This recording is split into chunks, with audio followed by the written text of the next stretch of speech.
ஃபர்ஸ்ட்னு சொல்றது. ஃபர்ஸ்ட்ல வந்து நம்ம இந்து மதத்துல வந்து விநாயகரை சொல்றோம். ஆமா.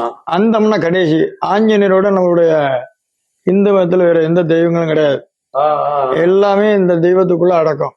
ஐயா இது வந்து இது நீங்களா உருவாக்கினதா இல்ல அந்த மாதிரி இருக்குமா? ஆரம்பத்துல இங்க ஆஞ்சநேயர் இருந்து கட்டப்படாம கடந்து போய் சீர்திருத்தம் பண்ண முடியாம கடந்து நம்ம இப்ப 25 வருட காலங்கள் ஆச்சு இந்த ஆலயம் புதுசா நேரம் பண்ணி.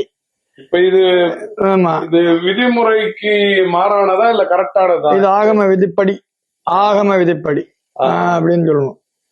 ஆமா, அதப்படி வந்து செம பவர் ஆகிங்க. செம பவர். இதுல வந்து ரெண்டாவது வந்து இந்த ஜாதகத்துல வந்து இந்த மாந்தி தோஷம் அது எல்லாம் இருக்கிறத பூரா உடனே அதோட இது பண்ணக்கூடிய ஸ்தலம் இது. இந்த அமாவாசை போது இந்த சாயந்தரம் 6 மணிக்கு மேல் பரிகார பூஜைகள் படும். அப்ப இந்த கயிறுல கட்டி விட்டோம்னா அவருடைய தோஷங்கள் நிவர்த்தி ஆயிரும்.